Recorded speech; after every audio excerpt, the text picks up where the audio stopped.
दोस्तों नमस्कार। ये है मार्गदर्शन फॉर सिविल सर्विसेज। मैं अनुराग चौधरी। दोस्तों आज की वीडियो में हम सॉल्व करेंगे उत्तर प्रदेश लोक सेवा आयोग द्वारा दिनांक 19 सितंबर को आयोजित होने वाले जीआईसी प्रवक्ता प्रारंभिक परीक्षा के लिए नागरिक शास्त्र यानी सिविक्स का प्रैक्टिस सेट, जिसमें हम वैकल्पिक विषय नागरिक शास्त्र के 80 प्रश्नों को सॉल्व करेंगे।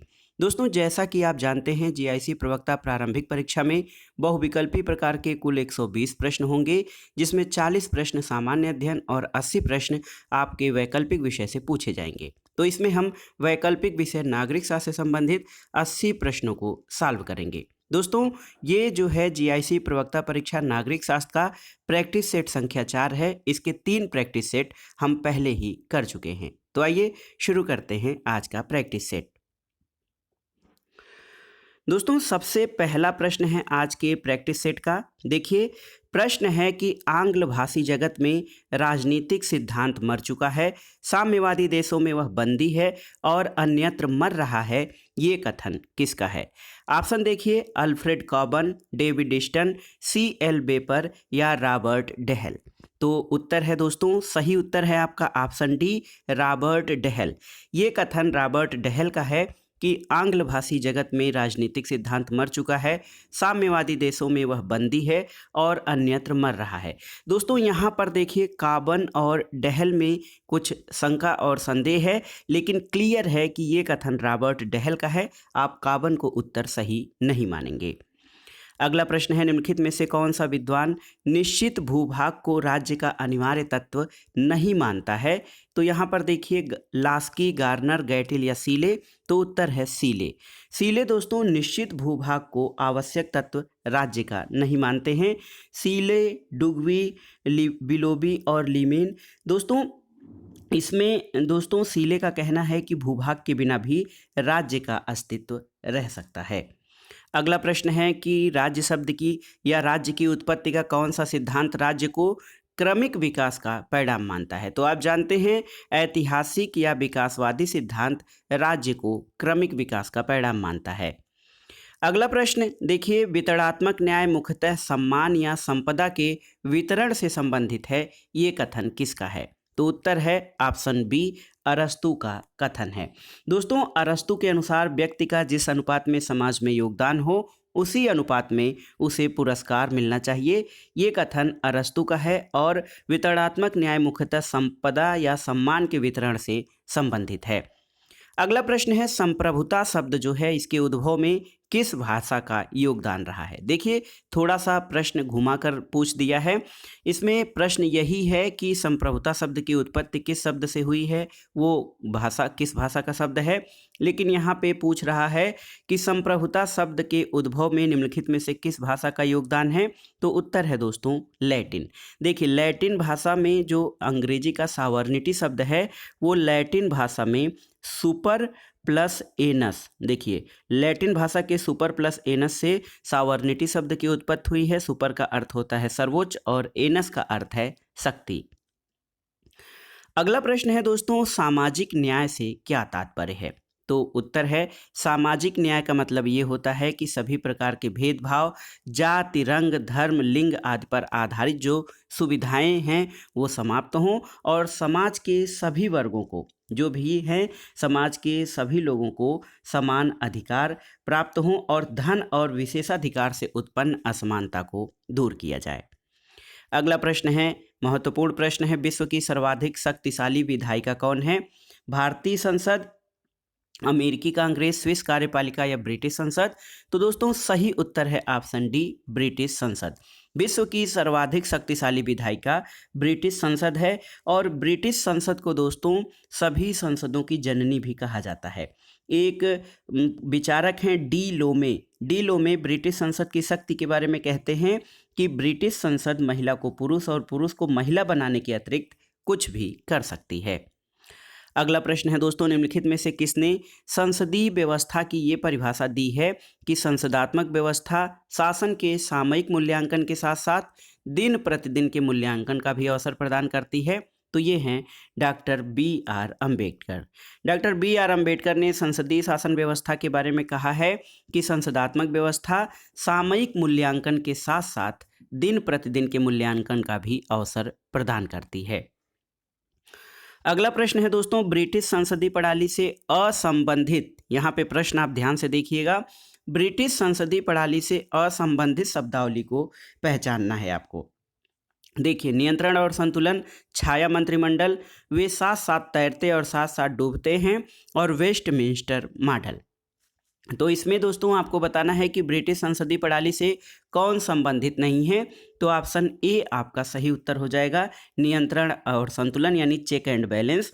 दोस्तों, नियंत्रण और संतुलन जो है अमेरिकी शासन व्यवस्था से संबंधित है, न कि ब्रिटिश संसदीय प्रणाली से।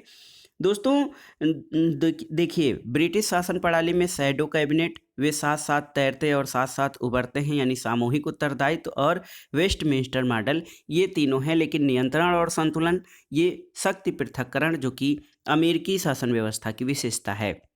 अगला प्रश्न है, कौन लोकतंत्र और तानाशाही दोनों का जनक माना जाता है?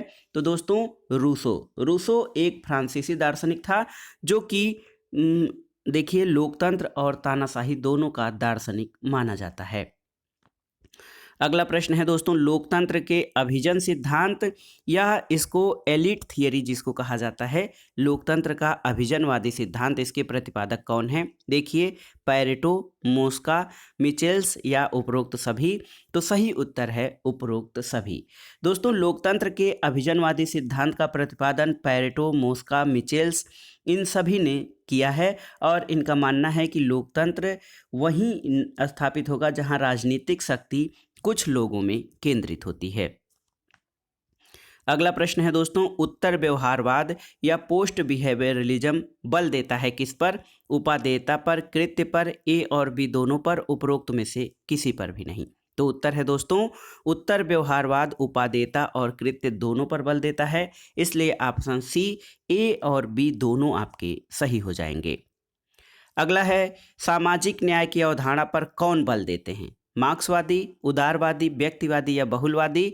तो सही उत्तर है दोस्तों, सामाजिक न्याय की अवधारणा पर मार्क्सवादी बल देते हैं। इनके अनुसार संसाधनों का जो वितरण है वो सामाजिक व्यवस्था के अनुसार किया जाना चाहिए, तभी तो जाकर असमानता को दूर या असमानता को समाप्त किया जा सकता है। अगला प्रश्न है, समाजवाद की कौन सी विचारधारा मूल्य के सीमांत उपयोगिता सिद्धांत में विश्वास करती है? देखिए, श्रमिक संघवाद, श्रेणी समाजवाद, साम्यवाद या फेबियन समाजवाद? तो सही उत्तर है दोस्तों ऑप्शन डी, फेबियन समाजवाद। दोस्तों, फेबियन समाजवादी विचारधारा मूल्य के सीमांत उपयोगिता सिद्धांत में विश्वास करती है, और फेबियनवादियों का कहना है कि जो है सामाजिक परिवर्तन के लिए क्रांति नहीं बल्कि क्रमिक विकास की राह अपनाई जानी चाहिए, ताकि वर्ग संघर्ष का रास्ता अपनाए बगैर समाजवाद की स्थापना किया जा सके। अगला प्रश्न है, कौन सा राजनीतिक व्यवस्था में तीसरा क्षेत्र है? राज्य, नागरिक समाज, बाजार या फिर मीडिया? तो सही उत्तर है दोस्तों नागरिक समाज। देखिए, ऑप्शन बी आपका नागरिक समाज राजनीतिक व्यवस्था का तीसरा क्षेत्र है, जबकि मीडिया को लोकतंत्र का चौथा स्तंभ माना जाता है। कार्यपालिका, व्यवस्थापिका और न्यायपालिका को लोकतंत्र के 3 प्रमुख स्तंभ माना जाता है। अगला प्रश्न है दोस्तों, एक लोक कल्याणकारी राज्य को किस कार्य से बचना चाहिए? जनहित संबंधी, जन सहमति का निर्माण, जन आक्रोश को दूर करना या जनमत दबाना? तो देखिए, जनमत जो है लोक कल्याणकारी राज्य में महत्वपूर्ण है। जनमत दबाना लोक कल्याणकारी राज्य को नहीं करना चाहिए, यानी जो है लोक कल्याणकारी राज्य को जिस कार्य से बचना चाहिए वो है जनमत दबाना। ऑप्शन डी आपका सही उत्तर है। अगला प्रश्न है, निम्नलिखित में से कौन राजनीतिक सामाजिकरण का एक कारक या एजेंट नहीं है? परिवार, स्कूल, मास मीडिया या प्राकृतिक विज्ञान? आपको बताना है कि कौन दोस्तों इसमें से कौन आपका सामाजिकरण या सोशलाइजेशन का एक कारक नहीं है। तो दोस्तों परिवार, समाज, स्कूल, मास मीडिया ये सभी राजनीतिक सामाजिकरण के साधन हैं। प्राकृतिक विज्ञान राजनीतिक सामाजिकरण का साधन नहीं है आपका। अगला प्रश्न है, प्राकृतिक अवस्था वाले मनुष्य को आदर्श बर्बर या सभ्य जंगली की संज्ञा किसने दी थी? तो आप जानते हैं रूसो ने प्राकृतिक अवस्था वाले मनुष्य को नोबेल सेवेज या सभ्य जंगली आदर्श बर्बर की संज्ञा दी थी। अगला प्रश्न है दोस्तों, लाक के समझौता सिद्धांत में पहला समझौता किसके किसके बीच होता है। दोस्तों, लाक अपने सामाजिक समझौता सिद्धांत में दो समझौतों की बात करता है। पहला समझौता लोगों में आपस में होता है, जबकि दूसरा समझौता जनता और सर्वोच्च शक्ति के बीच में होता है। तो इसमें आपसे पहला समझौता पूछ रहा है, तो ये लोगों में आपस में होता है। अगला प्रश्न है दोस्तों, एक कथन है कि हाब्स का नाम सामान्यतः संप्रभु के निरंकुश सिद्धांत के साथ जोड़ा जाता है, किंतु ये सिद्धांत उसके व्यक्तिवाद का आवश्यक पूरक था। ये जी.एच. सेबाइन का कथन है। तो दोस्तों, जी.एच. सेबाइन का कहना है कि हाब्स का नाम सामान्यतः संप्रभु के निरंकुश शक्ति के सिद्धांत से जोड़ा जाता है, लेकिन यह सिद्धांत उसके व्यक्तिवाद का आवश्यक पूरक था। अगला प्रश्न कई बार परीक्षाओं में पूछा है, किसे संप्रभुता के उच्च धर्माध्यक्ष के रूप में जाना जाता है, तो ये है रूसो। दोस्तों, लोकप्रिय संप्रभुता की संकल्पना रूसो के द्वारा प्रतिपादित की गई है और रूसो को संप्रभुता का उच्च धर्माध्यक्ष कहा जाता है। अगला प्रश्न है, किसने कहा है कि व्यक्ति प्रकृति के अनुसार एक समान है, समाज ने उन्हें संपत्ति की संस्था के माध्यम से असमान बना दिया है। ये किसका कथन है। दोस्तों, ये कथन रूसो का है। ऑप्शन बी आपका सही है। रूसो कहता है कि प्राकृतिक अवस्था में मनुष्य एक मासूम निर्दोष प्राणी था और व्यक्तिगत संपत्ति ने प्राकृतिक अवस्था की शांति भंग करके एक ऐसे सभ्य समाज को जन्म दिया है जिसमें सभ्यता, सभ्य समाज, विज्ञान, संपत्ति ये सभी मनुष्य के दुश्मन बन गए। और वो ये भी कहता है कि संपत्ति ने मनुष्य को नैतिक पतन की ओर अग्रसर किया है। अगला प्रश्न है दोस्तों, रूसो के अनुसार निम्नलिखित में से कौन सा कथन सही नहीं है, आपको बताना है। तो देखिए, दो मूल प्रवृत्तियां स्व प्रेम और सहानुभूति मानव की प्रकृति का निर्माण करती हैं, ये सही है। एक विचारशील मानव दुराचारी पशु होता है, ये भी सही है रूसो के अनुसार। और परिवार केवल प्राकृतिक समाज होता है, ये भी सही है। यहाँ पे कह रहा है कि सामान्य इच्छा एक समूह की सोच नहीं होती है, तो ये आपका डी जो है ये सही कथन नहीं है। सामान्य इच्छा एक समूह की सोच होती है जिसका उद्देश्य जनहित या लोक कल्याण होता है। तो ऑप्शन डी आपका सही उत्तर हो जाएगा, केवल डी। अगला प्रश्न है दोस्तों, प्रत्येक व्यक्ति सबके हाथों में अपने को समर्पित करते हुए किसी के हाथों में अपने को समर्पित नहीं करता, ये कथन किसका है। तो ये कथन दोस्तों रूसो का है। अगला प्रश्न है, और मैं वह पीटर हूँ जिसने अपने स्वामी की अवहेलना की है, ये कथन किसका है। दोस्तों, मैं पीटर हूँ जिसने अपने स्वामी की अवहेलना की है, ये जॉन स्टुअर्ट मिल यानी जे.एस. मिल का कथन है।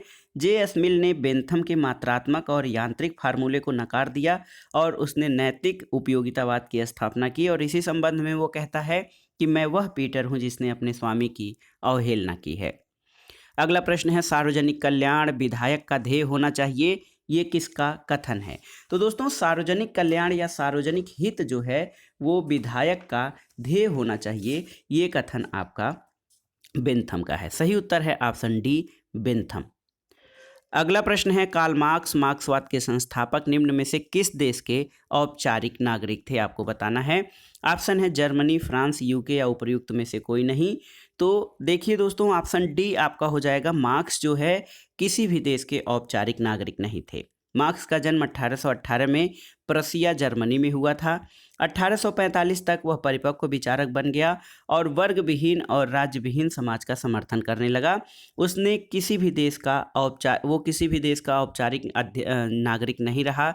वो इंग्लैंड में रहा, फ्रांस में रहा और देखिए बेल्जियम में भी रहा, लेकिन कहीं का भी वो औपचारिक नागरिक नहीं था। इंग्लैंड में वो अपनी मृत्यु पर्यंत रहा, लेकिन उसको नागरिकता नहीं थी। अगला प्रश्न है, मार्क्स दो व्यक्तियों से प्रभावित था, वे कौन थे। तो हमने कई बार चर्चा कर लिया है। मार्क्स पर दो व्यक्तियों का सर्वाधिक प्रभाव पड़ा, हीगल और फ्यूरबैक।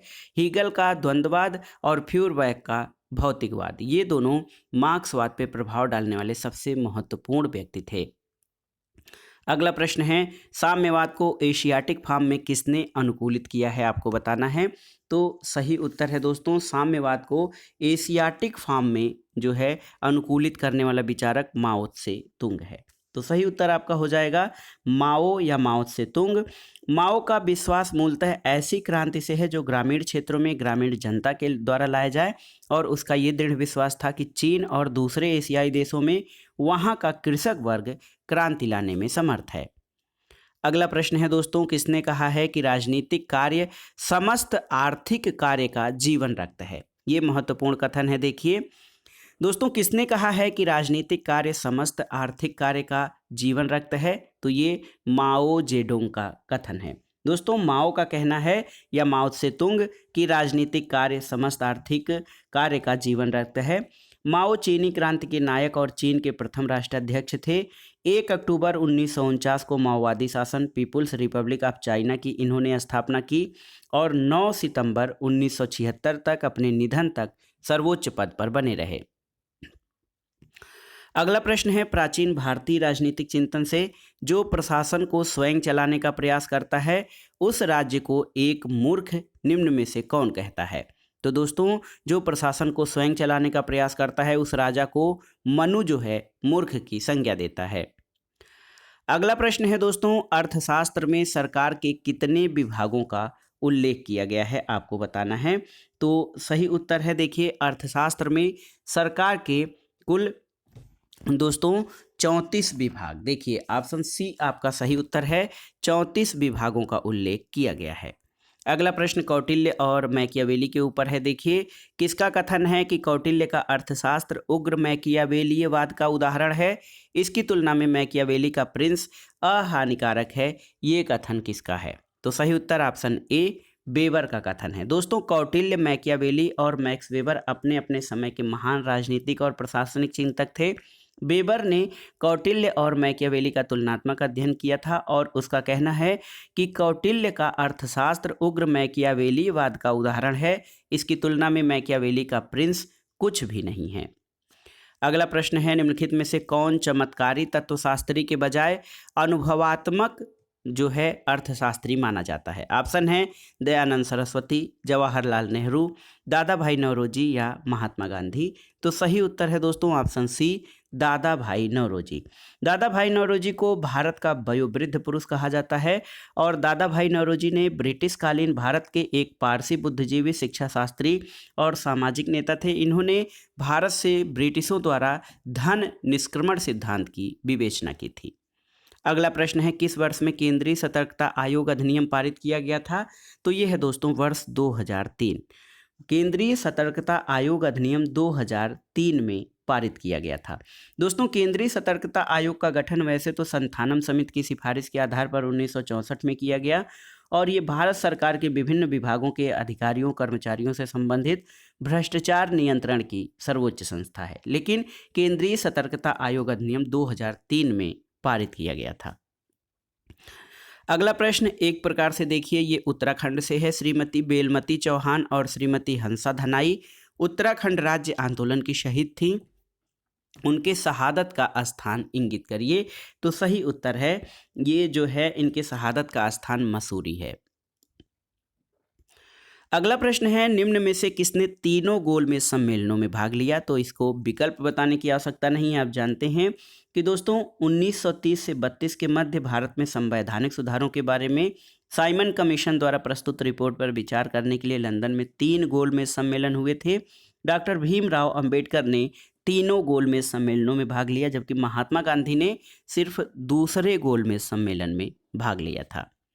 अगला प्रश्न है दोस्तों, पहरा देते हुए चलने वाला मैं एक भारतीय हूँ जो सब सोने वालों को जगाता हूँ ताकि जागकर वे मातृभूमि की सेवा में लग जाएं, ये वक्तव्य किसका था? ऑप्शन देखिए श्रीमती एनी बेसेंट, राम मनोहर लोहिया, जयप्रकाश नारायण या स्वामी विवेकानंद।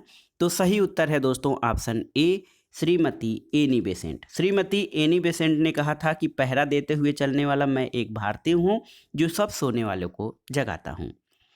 अगला प्रश्न है दोस्तों, कैबिनेट मिशन द्वारा प्रस्तावित अंतरिम सरकार में कुल कितने सदस्य थे? आपको बताना है 14, 15, 16 या 25।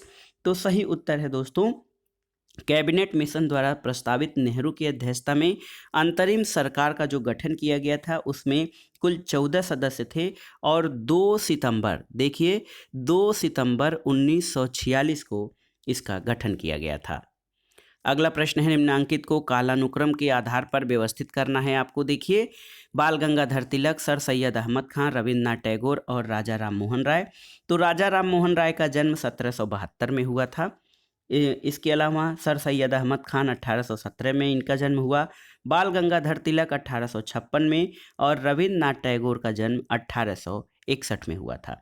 तो सही क्रम क्या हो जाएगा, पहले आ जाएगा डी यानी 4। देखिए पहले आ जाएगा राजा राम मोहन राय, उसके बाद सर सैयद अहमद खान, उसके बाद आपके आएंगे दोस्तों बाल गंगाधर तिलक, 4 2 1 और फिर 3 आ जाएगा। तो 4 2 1 3 ऑप्शन सी आपका सही उत्तर है। अगला प्रश्न है दोस्तों, भारतीय राष्ट्रीय कांग्रेस का निर्वाचित प्रथम यूरोपीय अध्यक्ष कौन था? तो उत्तर है जॉर्ज यूले। दोस्तों जॉर्ज यूले जो है ये भारतीय राष्ट्रीय कांग्रेस का निर्वाचित प्रथम यूरोपीय अध्यक्ष था और 1888 में इलाहाबाद में आयोजित भारतीय राष्ट्रीय कांग्रेस के अधिवेशन की अध्यक्षता जॉर्ज यूले ने किया था।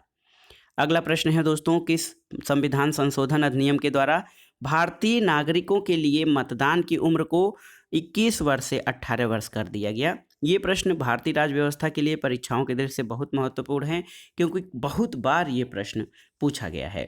दोस्तों 61वें संविधान संशोधन अधिनियम के द्वारा, देखिए 61वें संविधान संशोधन अधिनियम के द्वारा जो है मत देने की न्यूनतम आयु को 21 से घटाकर 18 वर्ष कर दिया गया था।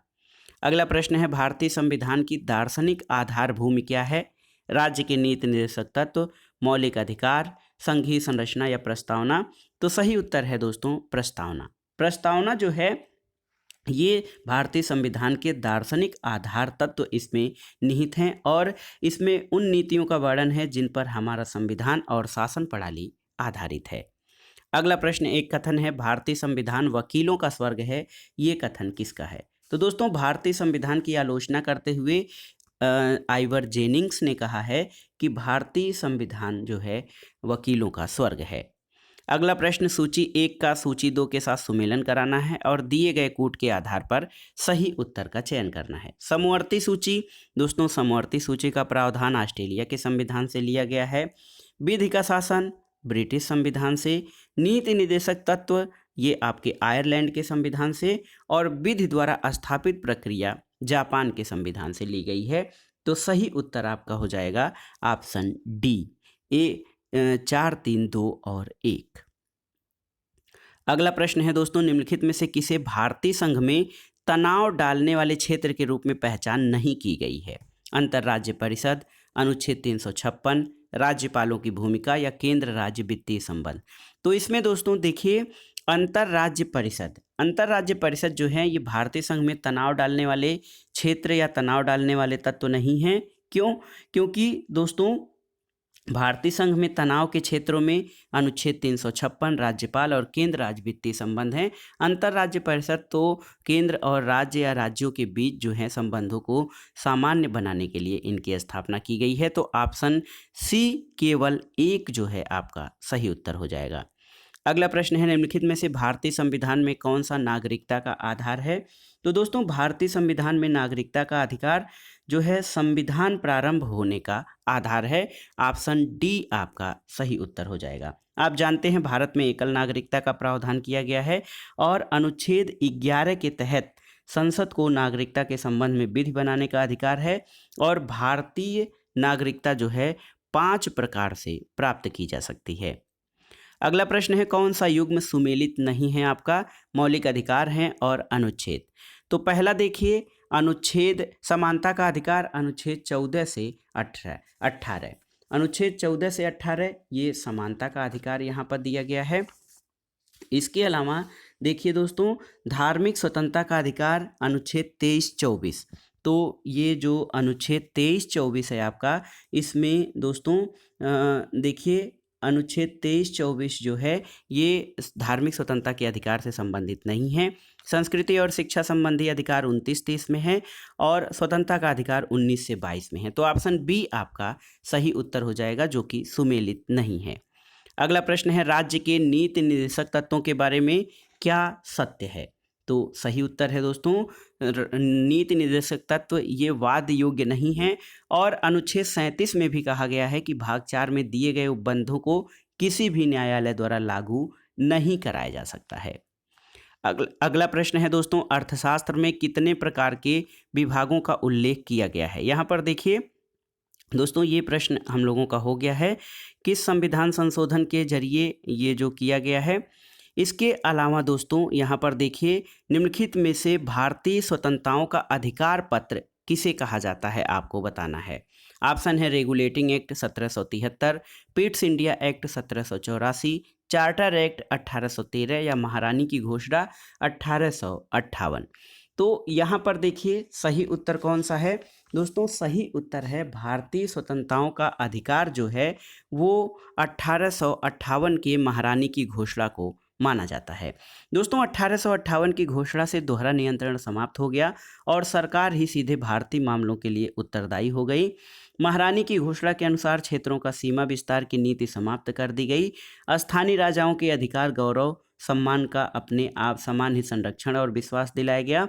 और 1858 की घोषणा में ये विश्वास दिलाया गया कि हमारी प्रजा किसी भी जाति अथवा धर्म की क्यों न हो, स्वतंत्र रूप से बिना भेदभाव के उन कार्यों को करने के लिए अपनी विधा, योग्यता और ईमानदारी से करने के योग्य हो, हमारी सेवा और पदों पर नियुक्ति की जाएगी। तो महारानी का घोषणा पत्र जो 1858 था, इसको भारतीय स्वतंत्रताओं का अधिकार पत्र कहा जाता है। अगला प्रश्न है दोस्तों, संविधान का 93वां संशोधन किससे संबंधित है। तो उत्तर है संविधान का 93वां संशोधन राज्यों को सामाजिक और शैक्षणिक दृष्टि से पिछड़े वर्ग, अनुसूचित जाति और अनुसूचित जातियों के लिए शैक्षणिक संस्थानों में आरक्षण देने हेतु विशेष प्रावधान से संबंधित है। तो ऑप्शन सी आपका सही उत्तर हो जाएगा। अगला प्रश्न है, बंदी प्रत्यक्षीकरण आलेख जारी करने का अधिकार किसको निहित है। तो दोस्तों बंदी प्रत्यक्षीकरण या जो बंदी को प्रस्तुत किया जाए या हाजिर किया जाए, ये रीट जो है सर्वोच्च न्यायालय और उच्च न्यायालय दोनों को अधिकार है। तो ऑप्शन बी आपका सही उत्तर हो जाएगा। ऑप्शन सी सर्वोच्च न्यायालय और उच्च न्यायालय दोनों को बंदी प्रत्यक्षीकरण रीट जारी करने का अधिकार है। अगला प्रश्न है, निम्नलिखित में से कौन सा वक्तव्य भारतीय प्रधानमंत्री को अपनी कैबिनेट की संरचना के संदर्भ में सही है। तो दोस्तों भारतीय प्रधानमंत्री अपने स्वविवेक द्वारा ऐसे लोगों को चयन करने की उसको पूर्ण स्वतंत्रता होती है जो उसके मंत्रिपरिषद में मंत्रियों के रूप में सेवा करेंगे। तो सही उत्तर आपका ऑप्शन बी है। दोस्तों प्रधानमंत्री या ऐसा कोई व्यक्ति मंत्री के रूप में चुना जाता है, वह संसद के किसी भी सदन का सदस्य नहीं है, तो उसे 6 माह के भीतर संसद का सदस्य बनना होता है। अगला प्रश्न है, भारत में किस कारण से शासन संघात्मक है। तो दोस्तों ऑप्शन देखिए, न्यायपालिका स्वतंत्र है, संविधान लिखित है, संविधान में संघ और राज्यों के मध्य शक्तियों का वितरण किया गया है और मंत्रिमंडल का सामूहिक उत्तरदायित्व है। तो सही उत्तर है दोस्तों यहाँ पर देखिए, भारतीय संविधान निर्माताओं ने इस प्रकार की संघात्मक व्यवस्था को अपनाया है ताकि राष्ट्रीय एकता और राज्य स्वायत्तता दोनों के बीच जो है समन्वय किया जा सके। तो यहाँ पर इस उद्देश्य से संविधान में संघ और राज्यों के मध्य शक्तियों का वितरण किया गया है और इस कारण भारत में शासन संघात्मक है। अगला प्रश्न है दोस्तों, संघ और राज्यों के मध्य विधायी शक्तियों के बंटवारे संबंधी संशोधन विधेयक पारित होता है कैसे। तो सही उत्तर है यहाँ पर, उत्तर आपका हो जाएगा ऑप्शन डी। संघ और राज्यों की सहमति से संशोधित होने वाले प्रावधान जो हैं, इसमें सदन की कुल सदस्य संख्या के बहुमत और सदन में उपस्थित और मतदान करने वाले सदस्यों के 2/3 बहुमत के साथ साथ आधे राज्यों द्वारा संपुष्टि के उपरांत संघ और राज्यों के मध्य विधायी शक्तियों के बंटवारे संबंधी संशोधन विधेयक पारित होता है। अगला प्रश्न, सूची 1 का सूची 2 के द्वारा सुमेलन कराना है। यहाँ पर देखिए, छागला कमीशन, छागला आयोग दोस्तों मंत्रिमंडलीय उत्तरदायित्व से संबंधित है, ए का दूसरा हो जाएगा। प्रशासनिक सुधार आयोग दोस्तों ये IAS के दोस्तों कार्यात्मक क्षेत्र से संबंधित है। गोरे कमेटी का संबंध IPS के प्रशिक्षण से है और सरकारिया आयोग भारतीय विदेश सेवा के सुदृढ़ीकरण से संबंधित है। तो इस आधार पर आपका उत्तर क्या हो जाएगा, सही उत्तर हो जाएगा आपका ऑप्शन बी। अगला प्रश्न है दोस्तों, भारत अमेरिका असैनिक परमाणु करार को किस अन्य नाम से जाना जाता है। तो ये है दोस्तों परमाणु करार 1, 2, 3। अगला प्रश्न है, निम्नलिखित में से किन्हें सूचना का अधिकार अधिनियम में शामिल नहीं किया गया है, आपको बताना है। तो दोस्तों देखिए, केंद्रीय अन्वेषण bureau, research and analysis wing और केंद्रीय रिजर्व पुलिस बल यानी CRPF, ये दोस्तों सीबीआई, रा और सीआरपीएफ को सूचना के अधिकार अधिनियम 2005 में शामिल नहीं किया गया है, और ऐसा इसलिए कि ये जो है राष्ट्रीय सुरक्षा को ध्यान में रखते हुए किया गया है, तो शामिल नहीं किया गया है किसको? ऑप्शन सी आपका उत्तर हो जाएगा, ए, बी और सी को। अगला प्रश्न है, कार्यपालिका पर विधायी नियंत्रण करने के क्रम में कौन सी समिति सहायता नियंत्रक महालेखा परीक्षक की द्वारा की जाती है? तो दोस्तों आपको बताना है कि किस समिति की सहायता नियंत्रक और महालेखा परीक्षक के द्वारा की जाती है। तो यहाँ पर देखिए, कार्यपालिका पर विधायी नियंत्रण के क्रम में प्राक्कलन समिति और लोक लेखा समिति की सहायता नियंत्रक महालेखा परीक्षक के द्वारा की जाती है। तो 1, 2 देखिए, केवल 1 और 2 ऑप्शन ए आपका सही हो जाएगा। अगला प्रश्न है दोस्तों, देखिए निम्नलिखित में से कौन सा राष्ट्रीय मानवाधिकार आयोग का नोडल मंत्रालय है? तो सही उत्तर है गृह मंत्रालय, ऑप्शन सी। अगला प्रश्न देखिए, 2 सदस्य जो राष्ट्रपति द्वारा लोकसभा में मनोनीत किए जाते हैं वे होते हैं।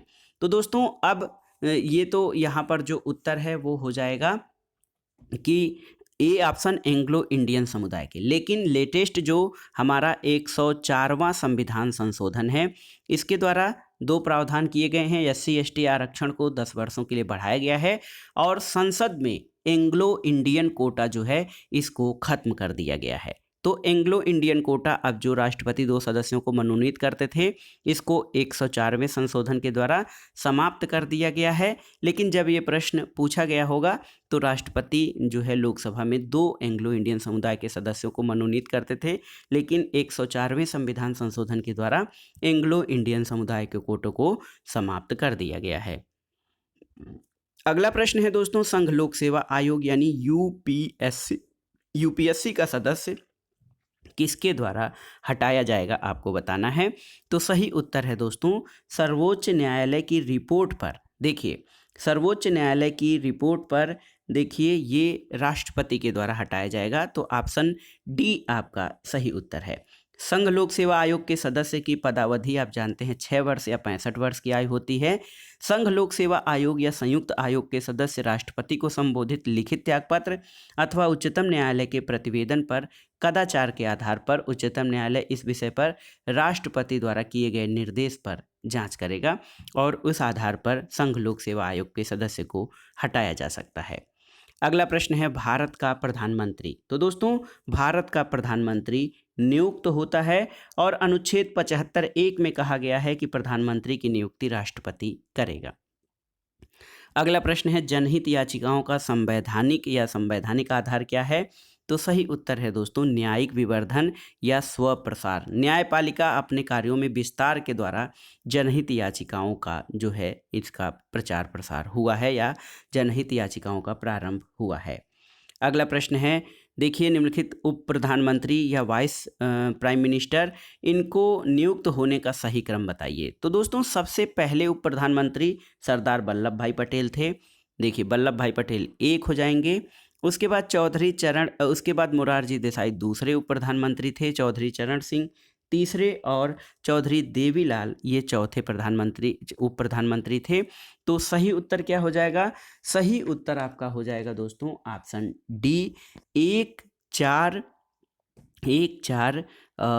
3 और 2। ऑप्शन डी आपका सही उत्तर हो जाएगा। अगला प्रश्न है दोस्तों, अंतरराज्य परिषद का मुख्य कार्य कौन सा है? तो उत्तर है अंतरराज्य परिषद का मुख्य कार्य केंद्र राज्य संबंधों को सुधारने पर वाद विवाद करना है। अगला प्रश्न है, भारत ने किस वर्ष में राजभाषा अधिनियम को लागू किया था? ऑप्शन देखिए 1991, 1966, 1977 या 1963। तो सही उत्तर है दोस्तों देखिए भारत में राजभाषा अधिनियम 1963 में लागू हुआ था। ऑप्शन डी आपका सही उत्तर है। अनुच्छेद 343 में संघ की राजभाषा के संबंध में प्रावधान किया गया है, जिसमें कहा गया है कि संघ की राजभाषा हिंदी और लिपि देवनागरी होगी। लेकिन भारत में राजभाषा अधिनियम 1963 में पारित किया गया। अगला प्रश्न है, राष्ट्रपति के निर्वाचन में कौन भाग लेता है? लोकसभा के सदस्य, राज्यसभा के सदस्य, राज्य विधानसभाओं के सदस्य या उपर्युक्त सभी? तो दोस्तों यहाँ तो उत्तर जो है उपर्युक्त सभी हम करेंगे, लेकिन ये जो लोकसभा के सदस्य हैं, इसमें लोकसभा के सभी सदस्य भाग नहीं लेते हैं, केवल निर्वाचित सदस्य ही भाग लेते हैं, मनोनीत सदस्य नहीं। इसके अलावा राज्यसभा में भी केवल निर्वाचित सदस्य भाग लेते हैं राष्ट्रपति के निर्वाचन में, वही हाल राज्य विधानसभाओं में भी है। तो देखिए, भारतीय राष्ट्रपति के निर्वाचक मंडल में जो है लोकसभा और राज्यसभा विधानसभाओं के सभी निर्वाचित सदस्य भाग लेते हैं। मनोनीत लोकसभा सदस्य, राज्यसभा सदस्य इसमें भाग नहीं लेते हैं। तो कुल मिलाकर यहाँ पे ऐसे तो उत्तर जो है गलत ही है, लेकिन आप यहाँ पे उपर्युक्त सभी करिए, क्योंकि लोकसभा, राज्यसभा और राज्य की विधानसभाओं के निर्वाचित सदस्य राष्ट्रपति के चुनाव के लिए बनने वाले निर्वाचक मंडल में शामिल होते हैं। अगला प्रश्न है, भारतीय संविधान के किस अनुच्छेद में संसद साधारण बहुमत से विधि पारित करके संशोधन नहीं कर सकती है? तो यहाँ पर देखिए ऑप्शन डी, अनुच्छेद 312। अनुच्छेद 312 अखिल भारतीय सेवाओं के गठन से है, जिसके लिए राज्यसभा द्वारा 2/3 बहुमत में पारित होना चाहिए। अगला प्रश्न है, कथन का और कारण से संबंधित है। कथन है दोस्तों कि जम्मू और कश्मीर राज्य को एक विशेष स्थिति प्रदान की गई है। कारण है कि ये विशेष स्थिति उसे 1947 के भारत स्वतंत्रता अधिनियम के अंतर्गत दी गई है। तो यहाँ पर देखिए ऑप्शन ए सही हो जाएगा और आर जो है गलत हो जाएगा। लेकिन अब ये प्रश्न जो है प्रश्न ही अप्रासंगिक हो गया है, क्योंकि जम्मू कश्मीर राज्य को जो विशेष राज्य का दर्जा दिया गया था दोस्तों, विशेष राज्य का दर्जा, ये दर्जा अब समाप्त कर दिया गया है और जम्मू और लद्दाख नाम के 2 यूनियन टेरिटरीज में इसका गठन कर दिया गया है। तो जम्मू कश्मीर राज्य अब विशेष राज्य नहीं बल्कि भारत संघ के अंतर्गत जो है ये संघ राज्य क्षेत्र के रूप में जम्मू और लद्दाख 2 संघ राज्य क्षेत्रों में इसको बना दिया गया है। अक्टूबर 2019 में संशोधन करके धारा 370 को समाप्त कर दिया गया है। जम्मू कश्मीर राज्य का विशेष राज्य का दर्जा समाप्त हो गया है। अगला प्रश्न है, ये प्रश्न बहुत ही महत्वपूर्ण है, मैं इसलिए स्टार कर रहा हूँ कि कई बार यूपीपीसीएस के सामान्य अध्ययन, अन्य राज्यों के सामान्य अध्ययन और एलटी ग्रेड, टीजीटी, पीजीटी और उच्चतर आदि परीक्षाओं में ये पूछ चुका है। संविधान का कौन सा अनुच्छेद राज्यों में विधान परिषदों की समाप्ति और संरचना से संबंधित है? तो ये है दोस्तों अनुच्छेद 169 विधान परिषद के समाप्ति और संरचना से संबंधित है। अगला प्रश्न है दोस्तों, पिछड़े वर्गों के प्रथम आयोग ने सामाजिक और शैक्षणिक पिछड़ेपन की पहचान के लिए किस स्थिति पर जोर दिया है? इसमें ऑप्शन देख लेते हैं, धर्म, भाषा, वर्ग और जाति। तो सही उत्तर है दोस्तों जाति।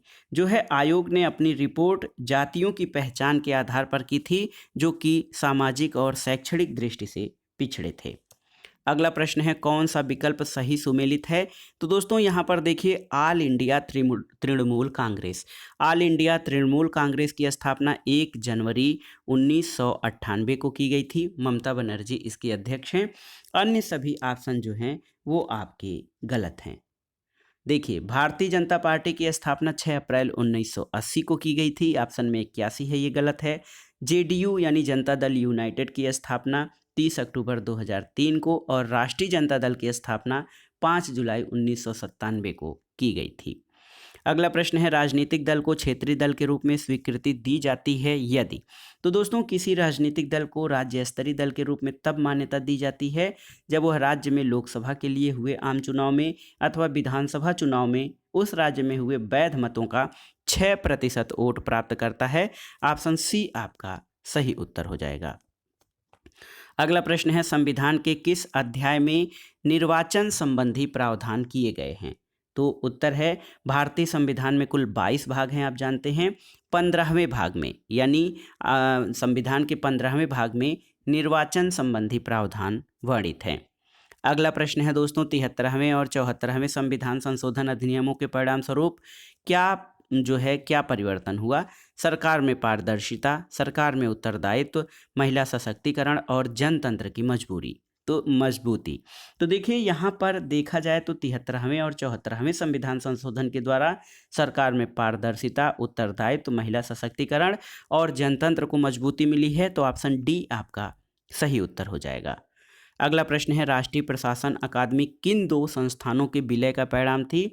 तो उत्तर है दोस्तों option B, IAS staff school Delhi और आईएएस स्टाफ कॉलेज शिमला, इन दोनों के जो है विलय का परिणाम था राष्ट्रीय प्रशासन अकादमी। अगला प्रश्न है सदा ए सरहद दिल्ली। दोस्तों ये दिल्ली लाहौर बस सेवा है जिसका नाम है सदा ए सरहद दिल्ली। इसका शुभारंभ किसके द्वारा किया गया था? ऑप्शन है इंद्र कुमार गुजराल, राजीव गांधी, अटल बिहारी वाजपेयी या मनमोहन सिंह।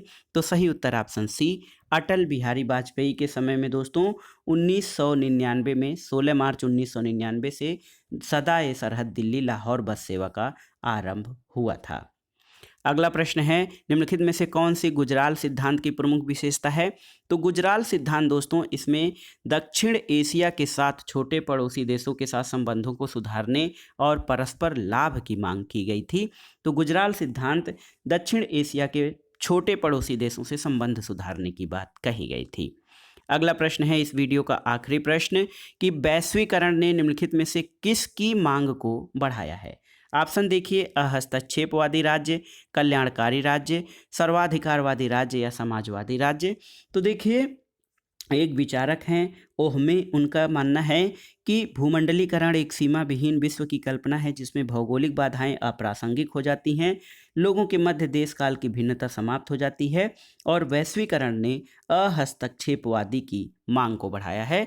तो सही उत्तर ऑप्शन ए, अहस्तक्षेपवादी राज्य की मांग को वैश्वीकरण ने बढ़ाया है। तो ये था दोस्तों आज का वीडियो या प्रैक्टिस सेट जिसमें आपने आगामी जीआईसी प्रवक्ता परीक्षा यानी गवर्नमेंट इंटर कॉलेज प्रवक्ता परीक्षा नागरिक शास्त्र के लिए प्रारंभिक परीक्षा के लिए जो वैकल्पिक विषय है उसके 80 प्रश्नों को आपने सॉल्व किया। वीडियो बहुत ही महत्वपूर्ण है और इसमें शामिल जो प्रश्न हैं उनमें हमने कोशिश की है कि सभी प्रश्नों को सही सही बताया जाए, सही उत्तर बताया जाए।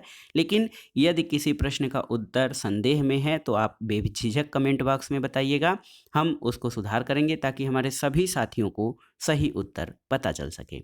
तो ये वीडियो आपको कैसा लगा हमें कमेंट बॉक्स में ज़रूर बताइएगा। वीडियो को लाइक करें, शेयर करें और इस चैनल मार्गदर्शन फॉर सिविल सर्विसेज को सब्सक्राइब करें।